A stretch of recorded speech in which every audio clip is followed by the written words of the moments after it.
Mga master, okay lang bang? Huwag niyong skip ang mga ad sa aking mga video kung okay lang mga master. Salamat sa solid na suporta po. Yon, what's up mga masters? Nandito na naman tayo sa panibagong araw, panibagong kabanata na naman ang pagsasama-samahan natin ngayon guys.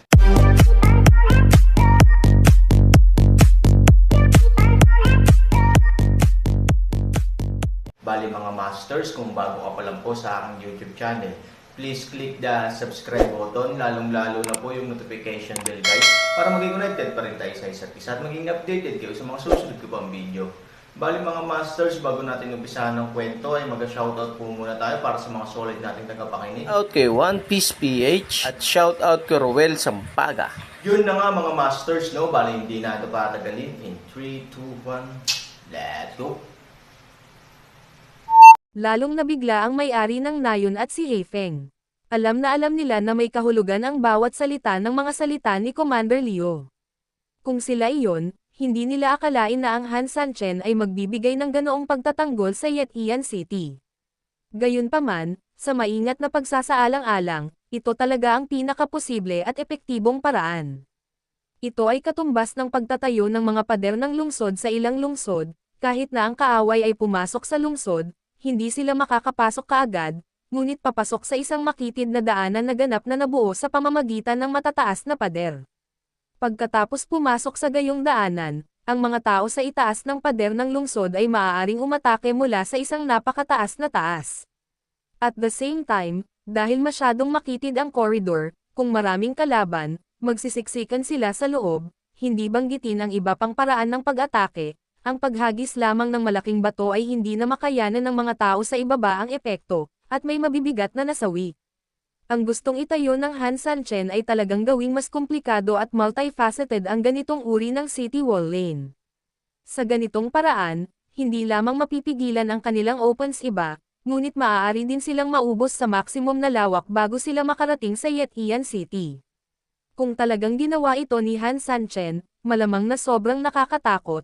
Ang itim na hangin ay hindi maiwasang mag-alala, dahil sa ganitong paraan, kahit saang panig tayo magmula, kailangan muna nating dumaan sa kanya, peripheral city defense. Sa isang maliit na bilang ng mga taong tulad natin, natatakot ako na hindi na tayo babalik. Malumanay na ngumiti si Commander Leo. Tama ka, sa kakaunting bilang lang natin ay wala na tayong pag-asa. Pagkatapos ng lahat, siya ay isang top-notch na tao na maaaring sirain ang isang lungsod na may kapangyarihan ng isang tao, bagamat pinamunuan ng commander ang mga elite, mas lalo pang pinamunuan ng kapitan ang mga super elite. Gayunpaman, hindi niya naisip na ang kalamangan ay nasa kanila. Gayunpaman, maaari pa rin nating pakilyusan ang milyon malakas na hukbo noon, ngunit, huminto si Commander Liu sa puntong ito. Ano lang? Nagmamadaling tanong ng may-ari ng Nayon. It's just that if Han Sanchen follow this kind of city defense layout, I think wala tayong advantage kung mas marami tayong tao. Biglang nakaramdam ng hindi komportable si Heifeng, ang pagkakaroon ng mas maraming tao ay hindi isang kalamangan, at ang pagkakaroon ng kakaunting tao ay hindi isang kalamangan, kaya sa huli, hindi ba lahat tayo ay may mga disadvantages? Kung ito ang kaso, kung gayon, paano tayo lalaban? Mas mabuti na huwag nang lumaban. May ilang galit sa mga salitang ito, ngunit mayroon ding ilang katotohanan sa mga ito. Hindi nagsalita ang espesyal na sugo na nakaputi, matalino siya at alam niyang hindi pa natapos ni Commander Leo ang kanyang mga salita. Dahil sinabi na niya na sasalakayin niya ang Yetian City, walang paraan na maituturo ni Commander Leo ang isang dead end para sa lahat. Commander Leo, pakisabi kung ano ang nasa isip mo, tanong ng envoy in white. Bahagyang ngumiti si Commander Leo at sinabing, hindi mo kailangang maging masyadong pessimistic. Sa madaling sabi ko lang ilarawan sa iyo ang sitwasyon para malaman mo kung paano lumaban ng hindi nagsasamantala at kung paano lumaban at magsamantala. Oo, madaming tao pero konti lang, parang hindi tayo nagtetake advantage, pero hindi ibig sabihin na hindi tayo makakalaban o umatake, everything still need to fight in a certain way. Excuse me, sir. Paano tayo lalaban? Dahil hindi ka maaaring magkaroon ng masyadong maraming tao, at hindi ka maaaring magkaroon ng masyadong maraming tao, kung gayon ang pinakamahusay na paraan ay ang magkaroon ng tamang bilang ng mga tao. Commander Liu, tama ba ako? Ngumiti ng mahina si Captain Guan. Sa totoo lang medyo nalilito siya sa simula, lalo na't ang ingay ni Heifeng at medyo nangunguna sa kanyang ritmo. Gayunpaman, pagkatapos pag-isipan ito ng mabuti, bigla siyang nakaramdam ng higit na ginhawa. Haha, si Captain Guan deserves to be Captain Guan, he is really very smart, tama ka. If we want to attack Yetian City and deal with the city defense problems that Han Sanchen specially set for US, then we must follow the needs of cracking the city defense, go set it up. Sa madaling salita, kung napakaraming tao, masikip ang mga pasilyo, at kung kakaunti ang tao, hindi nila kakayanin ang pagkonsumo, ngunit kung ang mga taong ito ay hindi masikip ngunit makatiis sa pagkonsumo, ano ang mangyayari sa mga depensa ng lungsod na ito? Nang matapos magsalita si Commander Liu, nakangiti siyang tumingin sa lahat. Pagkarinig nito, hindi napigilan ng espesyal na sugo na nakaputi ang pagtawa, talagang makatwiran ang sinabi ng pinunong commander. Kung matutugunan ng bilang ng mga tao ang dalawang kondisyon sa itaas ng sabay-sabay, maaari silang magkaroon ng tuloy-tuloy na daloy ng kapangyarihan upang maabot ang panloob na lungsod ng Yetian City. Sa ganitong paraan, ang tinatawag na city defense ng Yetian City ng Han Sanchen ay ganap na babagsak, kapag ang hukbo ay umabot sa kritikal na misa, ang Han Sanchen ay ganap na napapalibutan ng mga ito. Ngunit ano sa tingin mo ang tungkol sa panloob na lungsod?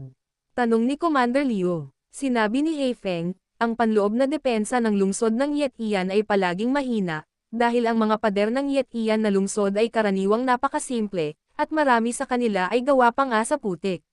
So, hindi na kailangang mag-alala tungkol doon. Malamig na sumangot si Captain Guan, kung hindi na kailangang mag-alala, bakit hindi kayang salakayin ng 1,000,000 malakas na hukbo ang lungsod na iyon? Yamang ang kaaway ay nangahas na makakuha ng bentahe sa pamamagitan ng pag-asa dito, kung gayon dapat na mayroong tunay na kalamangan doon, at hindi natin ito maaaring baliwalain. Sabi ni Commander Liu, oo, huwag mong maliitin ang iyong kaaway, dahil tiyak na malaking parusa ang ibibigay sa iyo ng iyong kaaway.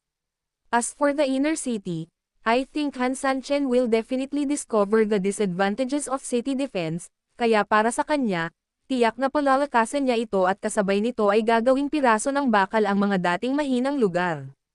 Ang aking mungkahi ay pagkatapos na makarating sa panloob na lungsod, hindi tayo dapat magmadali upang salakayin ang lungsod, ngunit dapat munang pagsamahin ang ating mga puwersa. Sa madaling salita, dapat nating sakupin ang namumuno sa kaitaasan ng panlabas na lungsod.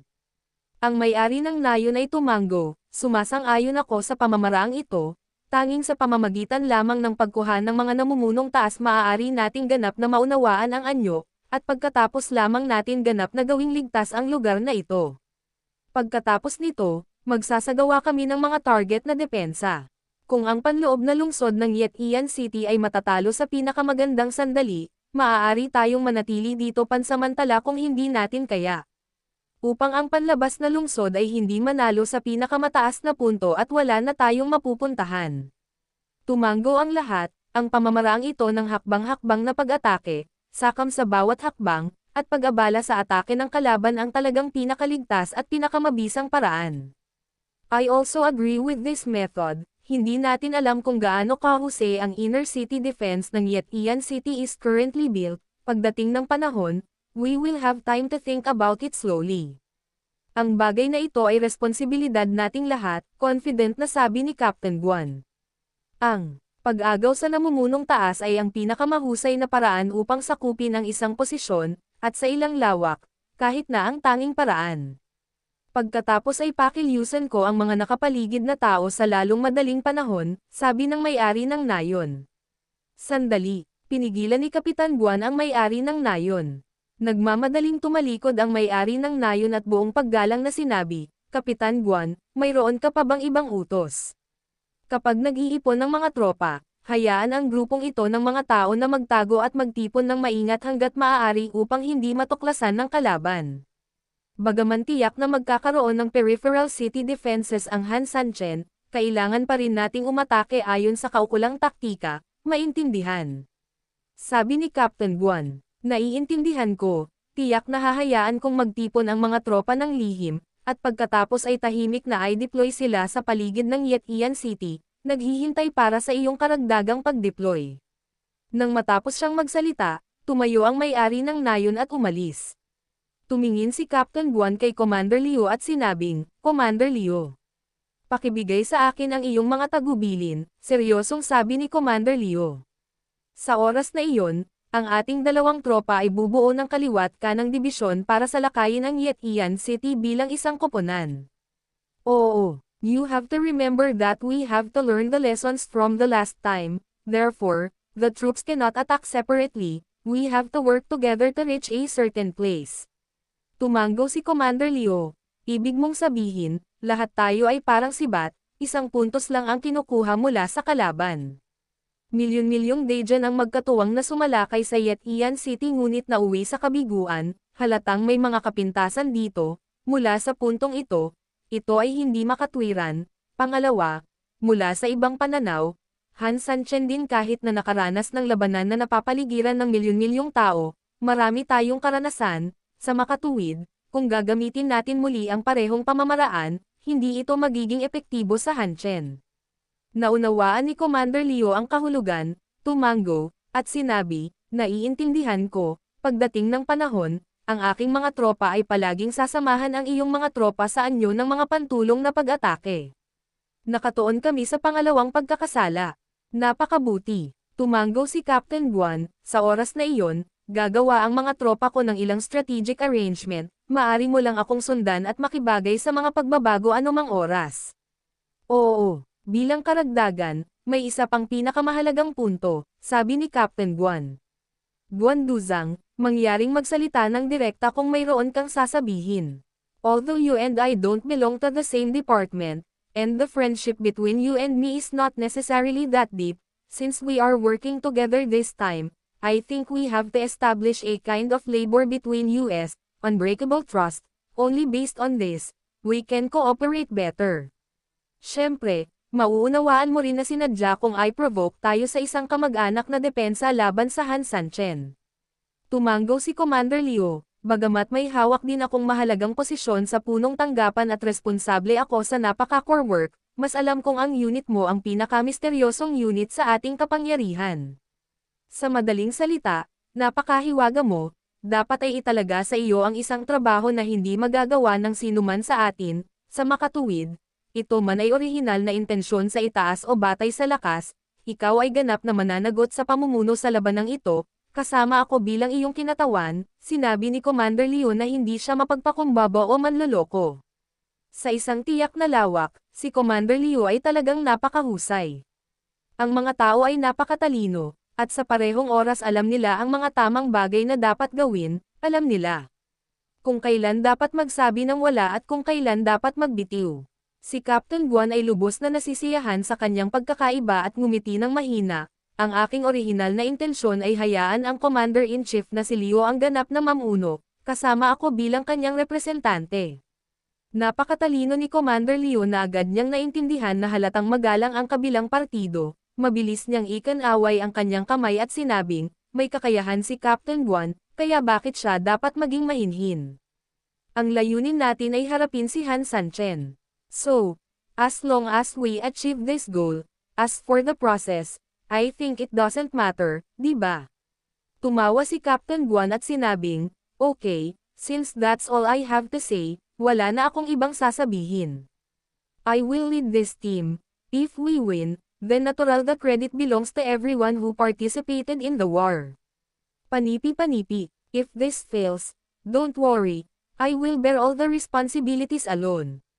Masasabing sa harap ng kay-abangan ni Commander Liu, sinagot din ni Captain Guan ang kanyang sariling kay-abangan, syempre, ito ay may kaugnayan din sa kanyang sariling kumpiyansa.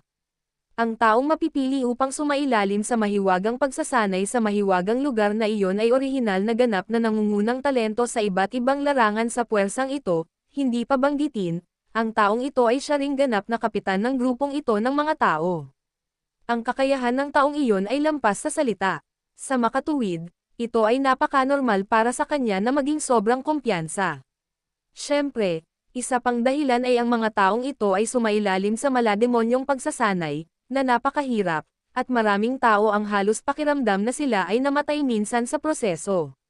Gayunpaman, Ang mga taong makapagpapanganga ng ngipin at magtiyaga ay, sa isang tiyak na lawak, mga taong may malakas na kalooban, sa katunayan, pagkatapos makaligtas sa mga antas na ito ng pagdurusa, ang kanilang sariling mga isip at kakayahan ay lubos na napabuti. Sa makatuwid, siya mismo ay naging mas tiwala. Since it is a coordinated battle, then winning means sharing prosperity, losing means sharing humiliation. No one should bear the responsibility for others. Kung takot ka sa responsibilidad, napakasimple lang, lumaban lang tayo ng husto at subukang huwag matalo.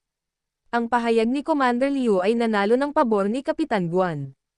Hindi mapagpakumbaba at hindi manloloko, matalino pero hindi nagpapakilala, siguradong magiging gwapo ang ganyang tao kahit saan siya magpunta. Total taga-headquarters siya. Sa pangkalahatan, si Captain Guan ay lubos na nasisiyahan sa bagong partner na ito na kanyang makakalaban sa unang pagkakataon. Pagkatapos ng lahat, ang mga tao sa kanyang antas ay palaging matayog sa kanilang mga isip, na nagnanais na tumingin sa mga tao sa pamamagitan ng kanilang mga butas ng ilong. Kung tutusin, mabibilang niya ang mga taong nakapasok sa kanyang mga mata sa isang daliri. Okay, very good.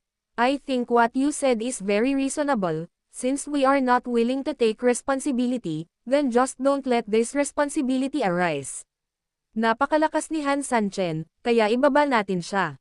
Pati si Captain Guan ay nag-alab din sa pagiging aloof at tiwala sa kanyang puso. Sa palagay ko, sa ilalim ng pamumuno ni Captain Guan at ng sama-samang pagsisikap nating lahat, bagaman napakahirap hawakan ng Han Sanchen, madali pa rin nating mapapanalo sa huli. Okay, very good. I won't say much more. I just wish you a successful start. Inilahad ni Captain Guan ang kanyang kamay. Marahan na ngumiti si Commander Liu at iniunat ang kamay, nagtama ang dalawang kamao sa hangin, at nagkatinginan ang kanilang mga mata ng biglang puno ng tiwala sa tagumpay. Yun na nga mga masters, no? Bali panibagong kabanata na naman yung natapos natin ngayong gabi. Muli, maraming salamat po talaga sa walang sawang suporta po sa aking YouTube channel na talagang inaabangan nyo po ang bawat upload ko po. Bali mga masters, magkita-kita ulit po tayo bukas ng gabi at ngayon po ay magpapaalam po muna tayo. Bali mga masters, bye-bye!